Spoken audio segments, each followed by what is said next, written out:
সুযোগ পাচ্ছি।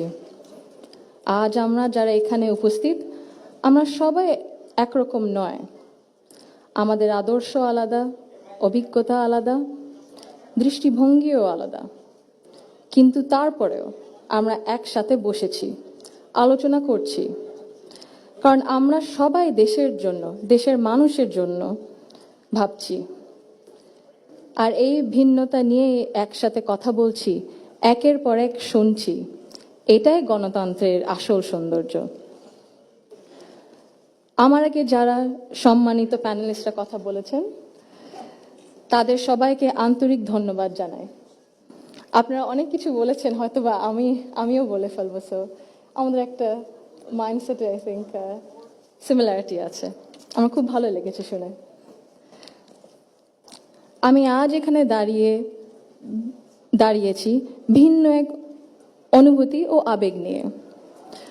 বাংলাদেশের এই পলিসি লেভেলটায় আমার প্রথম বক্তব্য এটা। আমি এমন কেউ নয় যার কাছে সব প্রশ্নের উত্তর আছে বা সব সমস্যার সমাধান জানা আছে। তবু আমি বিশ্বাস করি নিজের ছোট্ট জায়গা থেকেও সমাজের জন্য, দেশের জন্য কিছু করার আন্তরিকতা আমাদের সবার মধ্যে থাকা উচিত। আজ আমি এসেছি শুধু শুনতে, শিখতে এবং একসাথে কাজ করার মনোভাব নিয়ে এগিয়ে যেতে। Today's dialogue is about women shaping the nation. But before we speak about shaping the future, we must be honest about the everyday lives, reality shaping women's lives in Bangladesh. My earliest understanding of women's roles in society came from my family, as it does for most of us. Long before we encounter policies or laws or institutions, our homes become our first classrooms. They teach us what is possible, what is acceptable, and what is expected. In my home, certain things were never questioned. It was never questioned whether a woman could pursue an exemplary medical career while raising a family. It was never questioned whether a woman could build a nationwide social welfare organization on her own merit. It was never questioned whether a woman was fit to lead, to command authority in a room full of men. And it was never questioned whether the men in our lives would stand alongside the women in their lives as equals.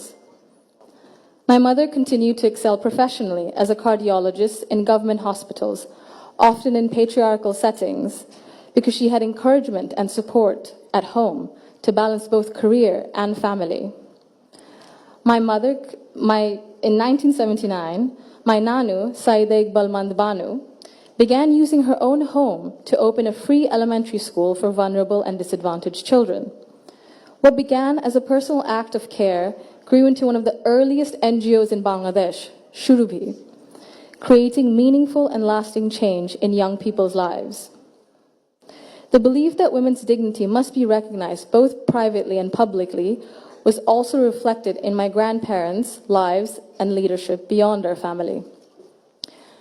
My grandfather, President Zia Rahman, understood that development was incomplete if women were excluded.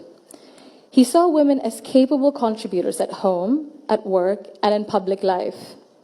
And that belief carried into the choices he made as a leader. Under his leadership, the expansion of the garment sector meant millions of women entered formal work for the first time, gaining independence and income. The creation, then, of the Ministry of Women's Affairs reflected a conviction that improving the lives of women and girls required intention and structure. These were not just policy decisions, but they were an extension of the values that he lived by personally. That foundation was carried forward by my grandmother, Begum Khaleda Zia, who understood the transformative power of education that gave women voice, choice, and confidence. Under her leadership, girls' education was treated as a right, not a privilege. Free secondary schooling, alongside programs such as Food for Education, Cash for Education, helped keep millions of girls in schools and change the course of families across the country. Her female secondary school assistance project achieved gender parity for the first time in secondary education and became a model replicated beyond Bangladesh. আমি যদি একটু সময় নিয়ে actually একটা ঘটনা মনে এসেছে দাদুর ব্যাপারে, এটা বলতে বলতে। দাদু যখন আমাদের সাথে লন্ডনে ছিলেন গত বছর প্রথমের দিকে, উনি যখন এসেছিলেন তখন হাসপাতালে ছিলেন কিছু চিকিৎসার জন্য। ওখানে বিভিন্ন দেশ থেকে নার্স ছিল, ডাক্তার ছিলেন, এবং একটি নার্স ছিলেন নাইজেরিয়া ওয়েস্ট আফ্রিকাতে। আম্মা আব্বা একদিন দাদুকে সকাল সকাল দেখতে গেছিল। তো নার্স তারপরে বললেছে যে, ও আমি তো আপনার মাকে চিনেছি। আম্মু আব্বু বললো, কিভাবে? আপনার মাই প্রথম ইলেক্টেড প্রাইম মিনিস্টার বাংলাদেশের না? আম্মু আব্বু তো অবাক, হ্যাঁ আপনি কিভাবে জানেন?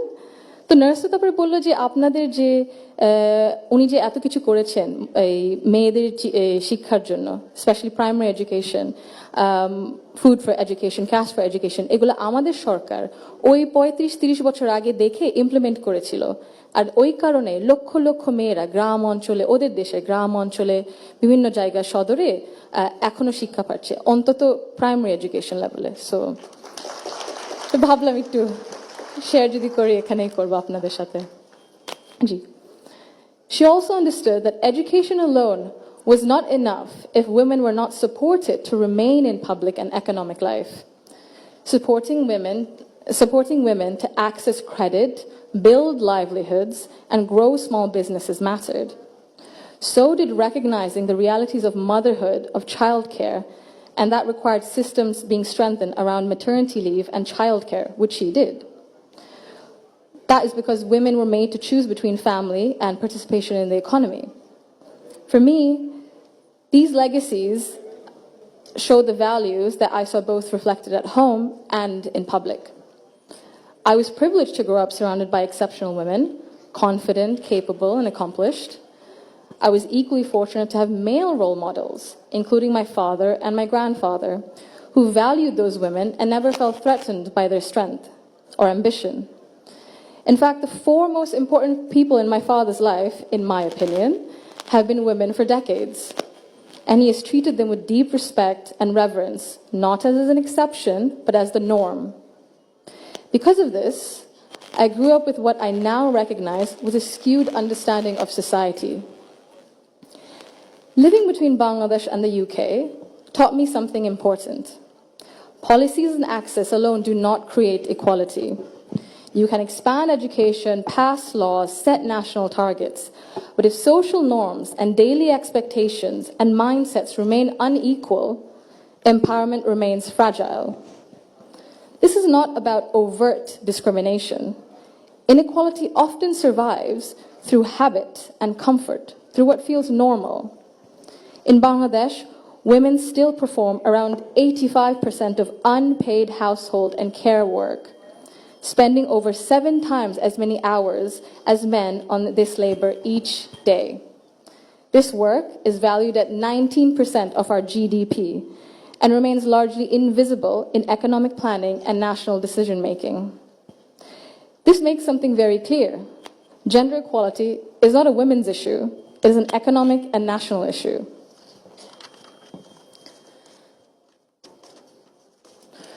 When women carry the bulk of responsibility, their participation in the formal economy suffers.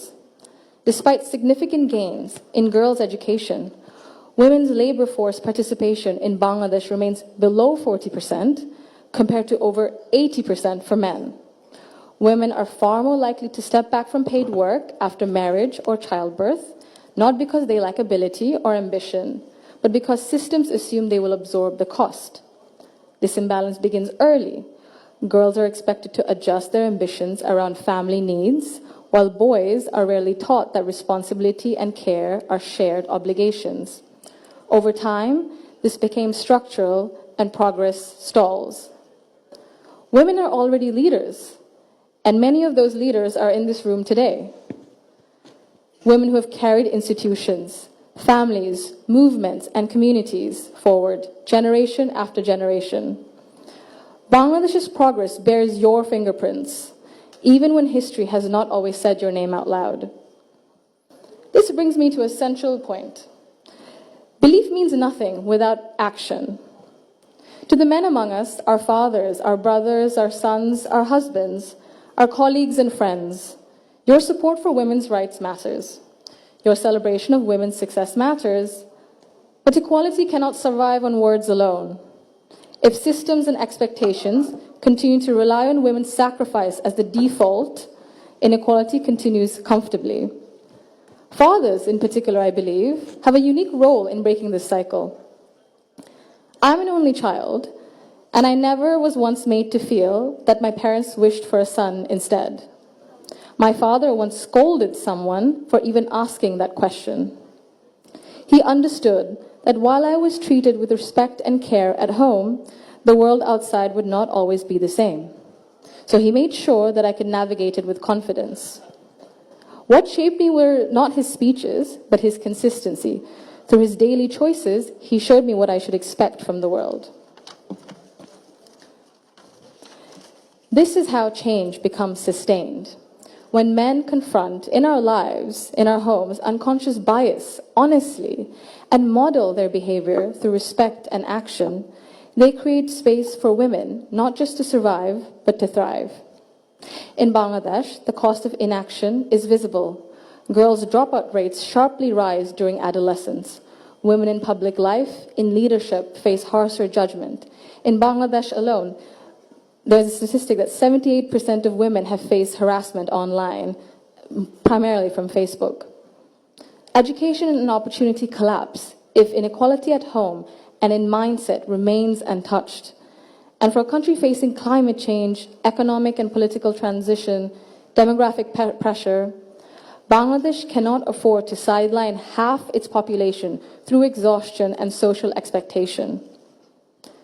When women are welcomed rather than sidelined, they do not only change their own lives, they change the future of their families and the future of the nation. If Bangladesh wants real progress, not symbolic success stories, but sustained national development, then empowerment cannot stop only at classrooms, only in offices or policies. They must reach our homes, our institutions, and our mindsets. And it must be the responsibility of all of us. I thank you all for engaging in an inclusive dialogue today that reflects the true spirit of progress. Thank you.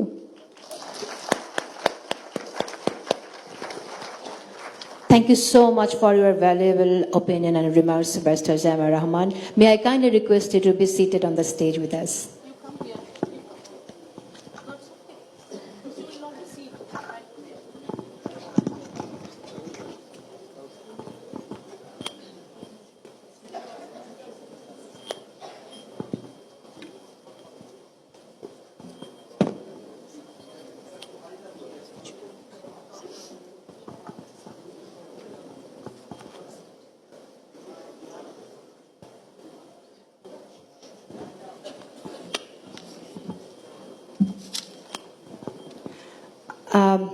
এতক্ষণ আমরা নারীদের কথা শুনলাম, কিন্তু নারীদের ক্ষমতায়নের জন্য